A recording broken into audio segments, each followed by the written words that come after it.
Sí, buenas noches. Buenas ¿Sí me noches, escuchan? doctor. Sí, doctor Vaca, muy buenas noches.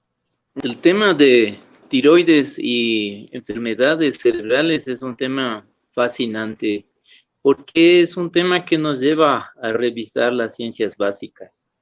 En ocasiones pensamos los médicos que hay mucha dificultad porque no tenemos suficiente tecnología, fondos económicos y distinto otro tipo de requisitos para no hacer investigación. Y desde que yo inicié mi formación de posgrado en neurología en el año 1991, en el Hospital Carlos Andrade Marín de Quito y posteriormente en el Instituto FLENI de Buenos Aires, Argentina, me había familiarizado con ver cuadros dramáticos de los pacientes que tienen distintos tipos de problemas como el ictus, es decir, una hemorragia cerebral por rotura de aneurisma o un infarto grande cerebral, y ver esos pacientes encamados, discapacitados, hemipléjicos o con mielitis transversa parapléjicos y condenados a ese estado de discapacidad. Ya. Igualmente, pensar que los epilépticos no tienen curación, que la epilepsia es una especie de freno para el desarrollo de la medicina, porque se van encontrando nuevas moléculas, los laboratorios farmacéuticos trabajan permanentemente en esto desde hace más de un siglo, y ver que los pacientes epilépticos siguen enfermos, convulsionando dramáticamente, siguen siendo un lastre para su familia, para sí mismos, empezando por su repercusión individual, para su familia, para los sistemas de salud y para la sociedad. Pero realmente que no es así. Doctor, entonces, en su formación, como usted decía, y en su práctica clínica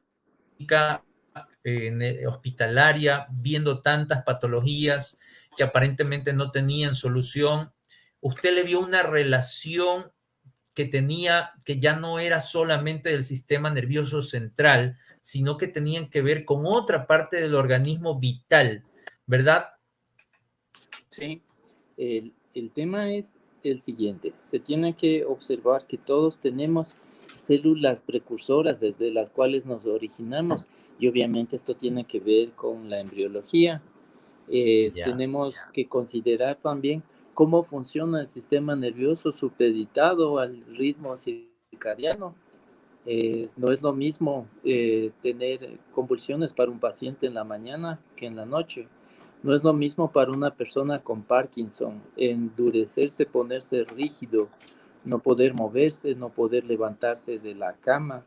Eh, no es lo mismo no poder levantarse del asiento después de comer, según lo que haya ingerido. No es lo mismo en la mañana que en la noche. Tampoco es igual que una persona que tiene hipertensión arterial desarrolle una hemorragia cerebral.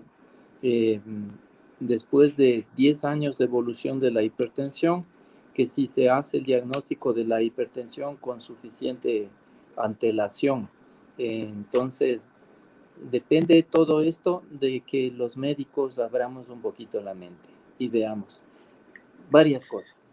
Primeramente, cómo está el metabolismo de la persona. Primeramente, cómo están los valores de sodio, de potasio, revisar cómo está la biometría, los tamaños celulares de los glóbulos rojos, de las plaquetas, el número de glóbulos blancos, si es que están aumentados todos los factores que estoy mencionando o si están disminuidos. Porque todo lo que concierne al sistema nervioso y, y a sangre es súper importante. Los angioblastos son células de las cuales se van a formar arterias, venas, linfáticos, glóbulos rojos, glóbulos blancos, plaquetas. Y estos angioblastos son células que están presentes ya entre la segunda y tercera semana cuando somos recién unos embriones. Y desde Segunda y ese tercera momento, semana. Claro, entre la ¿Ya? segunda y la tercera semana del embarazo ya se está decretando si va a haber problemas con lo que dije, con circulación arterial, con circulación venosa, con circulación linfática, con plaquetas, glóbulos blancos o glóbulos rojos. Eso es muy, pero muy, muy importante, porque eh, si es que hay un infarto cerebral, hay que pensar qué pudo haber ocurrido en el primer mes del embarazo de la persona que a los 40 años, quizá antes, quizá después, se rompe un aneurisma o se tapa una arteria cerebral por presencia de un trombo. Todos los Oh, ya. procesos biológicos tienen que ser entendidos en medicina como eso, como procesos biológicos en donde influye todo.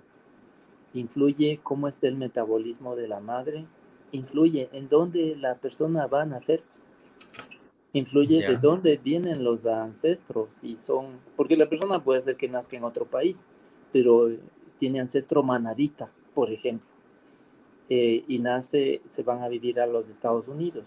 Vemos mucha migración de la gente de la provincia de Tungurahua que va a nacer en Estados Unidos. Hay muchos migrantes del centro del país hacia el país del norte y allá nacen con problemas, por ejemplo, de convulsiones. Y dicen, pero yo como no nazco en el país no tengo influencia geológica. La influencia geológica, que es la influencia volcánica, la influencia de los elementos minerales del país, se la lleva a donde quiera que vaya la persona a nacer. Igualmente, Por si el, una persona viene de otro país a nacer acá, viene oh, ya. trayendo su genoma, su composición genética. Porque su desarrollo inicial a nivel embrional, su madre respiró el aire de ese sector, estuvo en ese ambiente como tal, ¿verdad? No ¿Qué es solamente lo el aire, más que todos ya? los alimentos y el agua. Oh, aire, alimentos, agua, perfecto, Ujú. Sí, interesantísimo. sí. Doctor, ¿qué enfermedades mentales, usted nombró hace un momento varias, pero cuáles enfermedades mentales son las que están muy íntimamente ligadas al tema de la glándula tiroides? Enfermedades cerebrales, perdón. Sí, bueno, incluyen las mentales también, porque la neurosis de ansiedad y depresión, que es lo más frecuente, que es uno de los motivos de consulta médica general en el mundo, posiblemente entre los 5 principales motivos de consulta, es el dolor, la depresión o ansiedad, es decir, los problemas emocionales. Las alteraciones endocrino-metabólicas como la diabetes, la hipertensión, son los principales motivos de consulta. Entonces, incluyen los problemas mentales, como puede ser solamente una neurosis ansioso-depresiva, puede ser algo complejo como una síndrome de bipolaridad o algo más grave como esquizofrenia, por ejemplo. Y uno dice, bueno, esos son problemas netamente psiquiátricos, pero ahí el desafío para el médico, para el psiquiatra también, investigar cuáles factores pueden estar en la raíz del problema. Porque si solamente nos dedicamos a dar tratamientos y a la luz de lo que va avanzando la farmacopea, eh, no cumplimos sino el hecho de ser prescriptores. Pero si tenemos interés en comprender la patogénesis real y cómo haciendo una intervención, neutralizando los factores de riesgo, entonces la depresión, la ansiedad, la bipolaridad y aún la esquizofrenia pueden tener otro desenlace, pero esto es ingresar un poquito en un campo todavía algo nuevo y también más perteneciente a la psiquiatría. Pero dentro de la neurología, lo que es migraña, es decir, lo común, el dolor de cabeza mixto o la migraña pura o cualquiera de las variantes, sea la migraña clásica, la migraña vertebrovascular, la cefalea en acúmulos, si nos referimos solamente a dolor de cabeza. Pero si vamos avanzando a otros síntomas o síndromes como el vértigo, la enfermedad de Meniere, perdón, el síndrome de Meniere, la parálisis facial recurrente, es decir, más de 2 ocasiones que se paraliza la musculatura del rostro. La neuralgia del trigémino, que aparentemente es algo que tiene que manejarse como un dolor intratable, la verdad que tiene curación. Y avancemos a algo más complejo. La epilepsia, la esclerosis múltiple, el Parkinson. Todos estos problemas de salud tienen una patogénesis neuroendocrino metabólico vascular. Así un poquito largo el proceso de descripción de la patogénesis porque aborda todos estos temas y por eso los médicos no debemos, por muy especialistas, por muy subespecialistas o superespecialidades que hayamos cursado, no debemos quedarnos ahí, porque ante todo somos médicos generales y no debe perderse la visión del médico general, porque las bases conceptuales desde el primer año que uno empieza a ver embriología, es decir, la anatomía prenatal, uno empieza a ver bioquímica desde el segundo año y eso no tiene que olvidarse porque ahí están las claves del progreso de la ciencia. La tecnología puede avanzar con muchas cosas, puede salir un nuevo estudio de imagen de resonancia magnética tridimensional de cuarta generación, pueden salir estudios, aparatos, máquinas de medición de la actividad cerebral de cuarta, de quinta generación, más que el mapeo cerebral. Pueden haber muchísimos adelantos de la tecnología, pero si no hay ciencia, porque no es lo mismo, ojo, tecnología puede haber en cantidades en las clínicas, puede haber en cantidades en los hospitales, puede llegar la tecnología a ayudar, pero no es la base del conocimiento. Y identificar los factores de riesgo de todo problema de salud, de toda enfermedad, eso es lo interesante. No más decir, para no dispersarme mucho ni cansarles, que por ejemplo la epilepsia es potencialmente curable y que ya he visto 14 pacientes curados de epilepsia, lo repito, curación radical sin anticonvulsivantes, no se la hace de un rato a otro, por supuesto es un proceso que lleva por lo menos 2 años, pero identificar cuál es la persona que potencialmente se cura de epilepsia es increíble, es aquella persona que tiene epilepsia refractaria, es decir, aquella que no responde fácilmente a los anticonvulsivantes y que está recibiendo ya un tratamiento de 5 o 6 años, en ocasiones cuando son adultos ya están recibiendo tratamientos largos de 10, 15 años o más, en los que se hayan ensayado todos los esquemas anticonvulsivantes y finalmente se resignan que tienen que tomar el anticonvulsivante, varios anticonvulsivantes, 2 o 3 anticonvulsivantes, durante más de 3 años, de 4 años, de 5 años, del tiempo que Dios les dé de vida, de más de 30 años.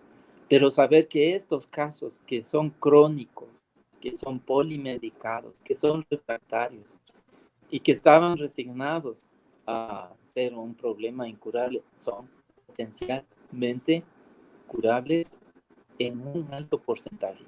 Y el 100% son posiblemente no curables, pero van a mejorar, el 100%. Hablo de la casuística que manejo, 196 pacientes en mejoría, es decir, con menores dosis de anticonvulsivantes, convulsionan menos una vez que se identificó el factor de riesgo.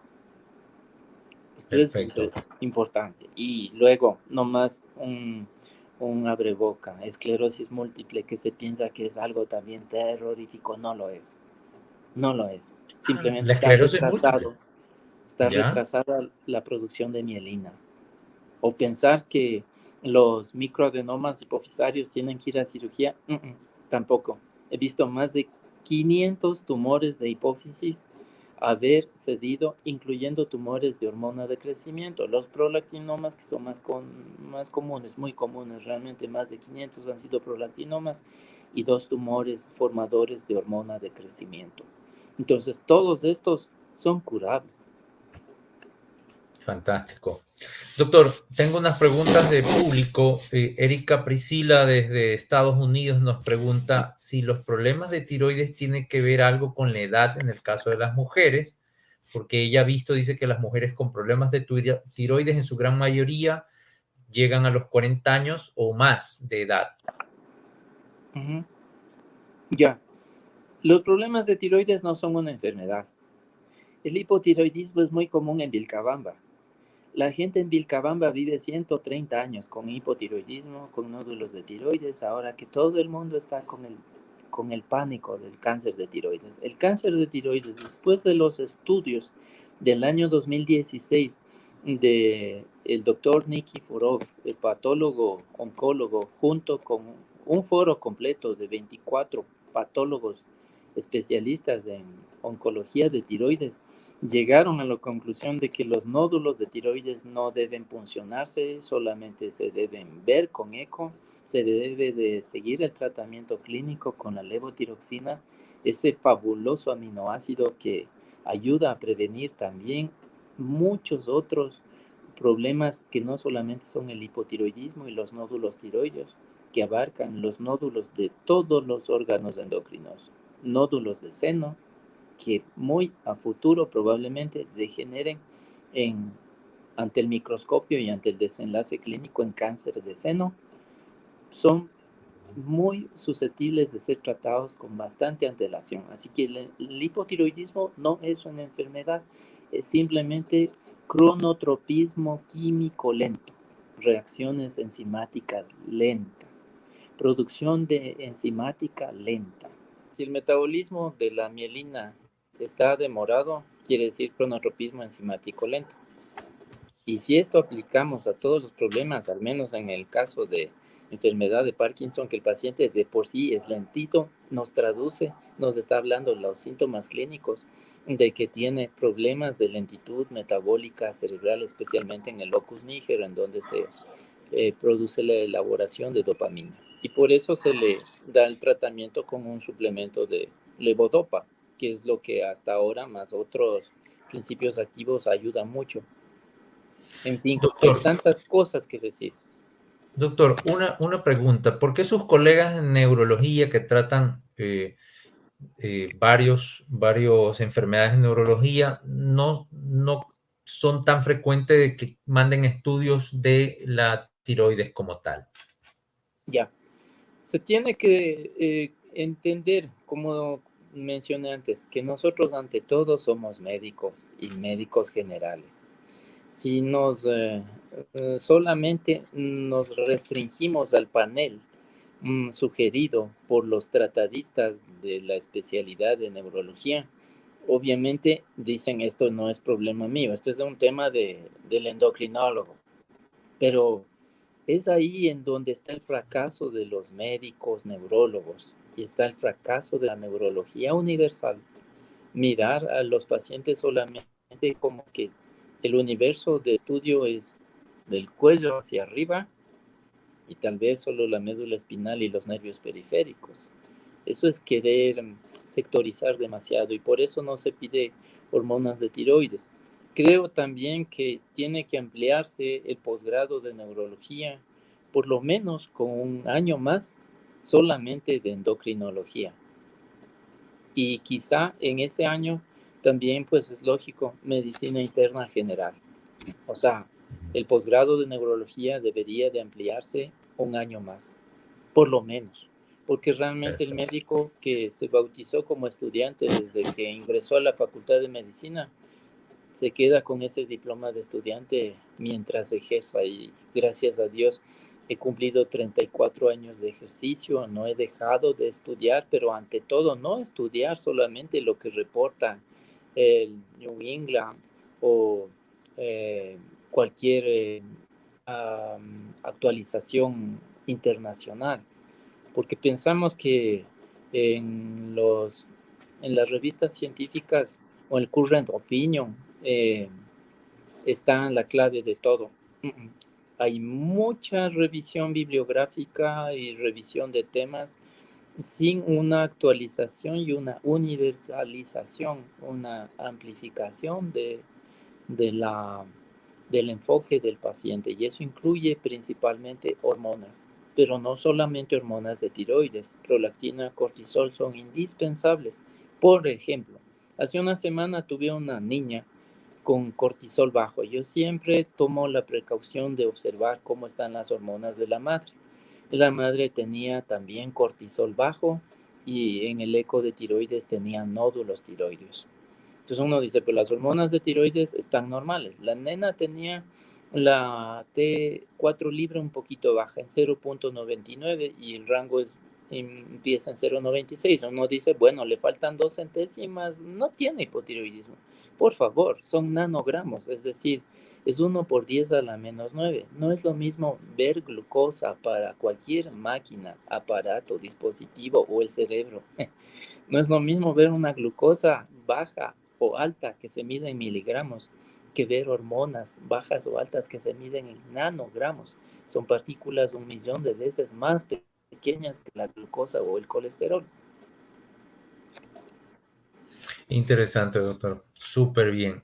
Doctor, me preguntas, Isabel me dice, ¿qué función cumplen las tiroides y cuál es su relación con la epilepsia? Ya, es que tienen tantas funciones que empiezan, como dije, desde la segunda semana del embarazo, cuando se forman los primeros angioblastos.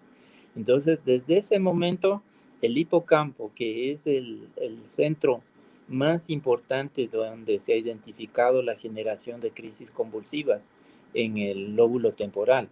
Este sector del lóbulo temporal es un área de neurogénesis continua. Toda la vida ahí se forman neuronas. La lesión histológica más comúnmente encontrada es la hipoplasia o la esclerosis mesial del hipocampo. Realmente este lugar de formación de crisis es un sitio que empieza a funcionar mal desde la segunda semana del embarazo. Pero claro, entendemos que en un embrioncito no puede haber alteraciones importantes, pero pueden haber alteraciones concomitantes cuando ya el niño nace. Por ejemplo, metabolismo lento de las bilirrubinas. El niño tiene ictericia. No tiene crisis convulsivas, las va a desarrollar quizá en la adolescencia. Quizá va a presentar crisis febriles en la primera infancia. Respondo a la pregunta, ¿qué papel tiene el tiroides? El papel del tiroides materno sobre el tiroides del niño, sobre el cerebro del niño, sobre la formación de la arquitectura vascular del niño, sobre la formación de la arquitectura neuronal que incluye al hipocampo del nuevo ser, del niño que está gestándose. Y a futuro, el tiroides de la criaturita, cuando ya es niño, empieza a manifestar, ojo, con déficit de atención. Y antes de eso puede haber algo de autismo. Y muchos de estos niños son bautizados con Asperger. Y la Asperger es muy comúnmente eh, comórbido, perdón, no encuentro el calificativo apropiado. Hay comorbilidad de Asperger con crisis convulsivas, es decir, de déficit de atención en algunas de sus variables con crisis convulsivas. Y claro, le piden de todo, electroencefalograma, mapeo cerebral, resonancia magnética, pero no están pensando qué función puede estar cumpliendo, ojo, las paratiroides, las suprarrenales, y menos todavía se piensa en el tiroides. Pensamos que el tiroides es un tema bastante circunscrito para que lo maneje el endocrinólogo. Pero si el neurólogo no comprende cómo funciona el tiroides y las paratiroides, no va a imaginarse que un déficit de función de paratiroides puede delatar un déficit de función tiroidea, aunque las hormonas tiroideas salgan aparentemente normales en el resultado del laboratorio.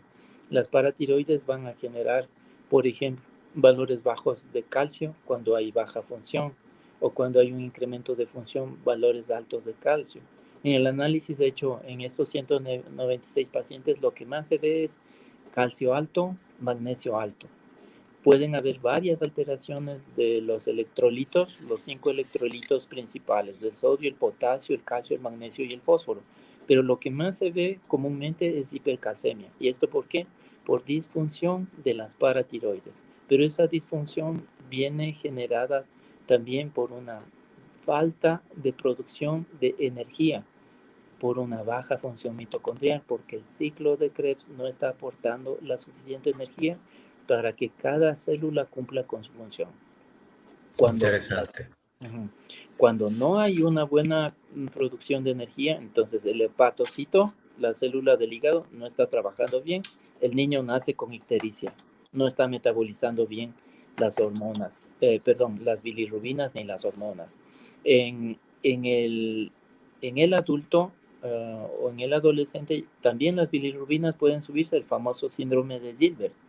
Y también ya el joven puede presentar hipertensión arterial. Y ahí también. Siendo joven.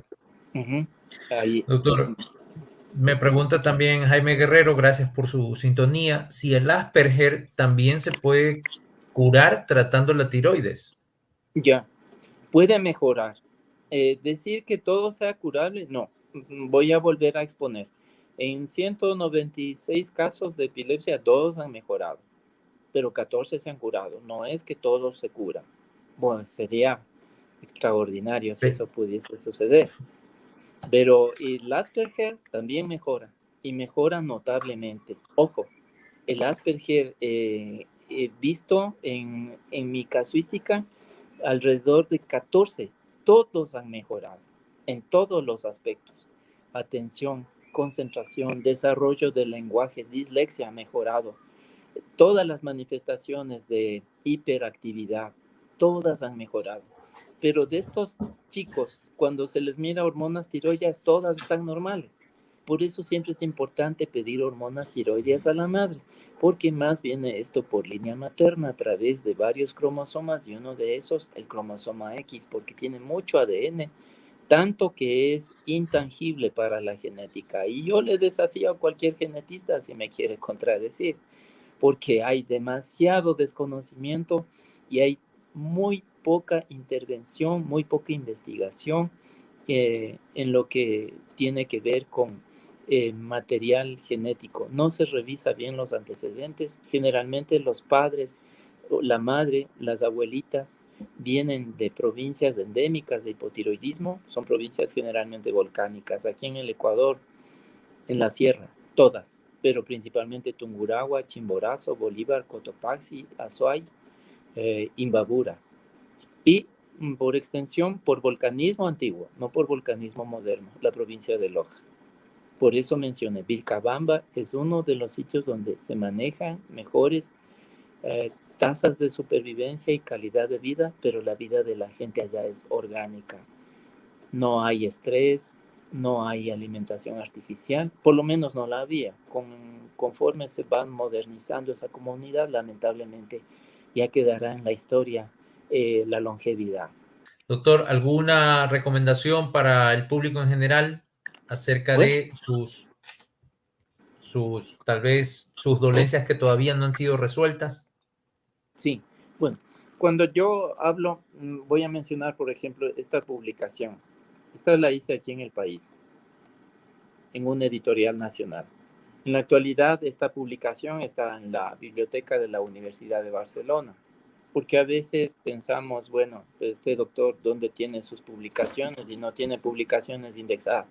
Sí tengo publicaciones indexadas en el Turkish Journal de Endocrinología, en, Europa, en varias revistas, pero lo clásico, lo más importante sobre todo, epilepsia, esclerosis múltiple, déficit de atención, neuralgia de trigémino, todo aquello no se puede ingresar lamentablemente porque yo no estoy vinculado a una universidad. Y las universidades, estuve vinculado antes a la Universidad Central de Quito. Las universidades son las que tienen más acceso a hacer publicaciones en bases indexadas internacionales. Entonces, lo que acá están haciendo los médicos, neurólogos, sí es importante lo que están publicando en revistas indexadas del exterior, pero ¿cuánto de eso ha contribuido a mejorar, por ejemplo, el pronóstico del Parkinson, del síndrome de Meniere, del Asperger, de la migraña, de la enfermedad cerebrovascular o de la epilepsia?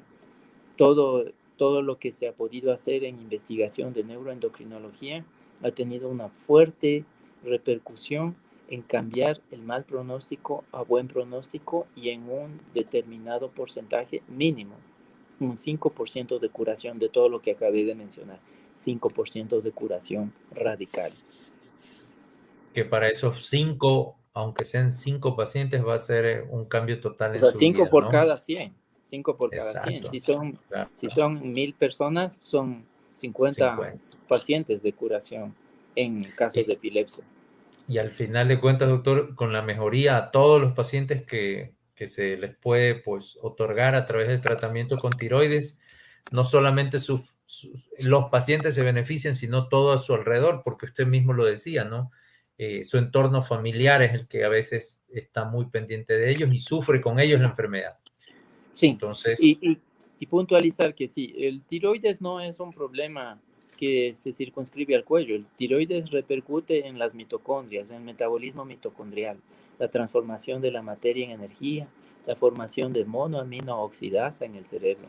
Entonces, el tiroides es la puerta de ingreso al metabolismo mitocondrial y todas las enfermedades mitocondriales. En esta tarde vi una paciente rusa, tiene atrofia multisistémica. Ella mejoró su lenguaje, disminuyó su ataxia, está caminando mejor.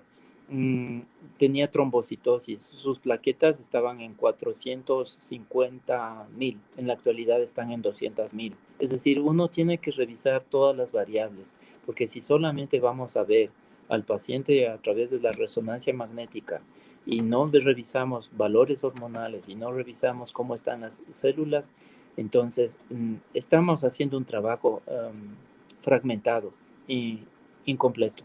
parcial, exactamente. Listo. Doctor Vaca, no me queda más que agradecerle infinitamente por esta noche. Como le dije, pues comprometerlo para un próximo programa, Dios mediante, en unas semanas más, antes de que se termine el año, que ya nos falta muy poquito. Sí, encantado. Gracias a ustedes. Muchas gracias.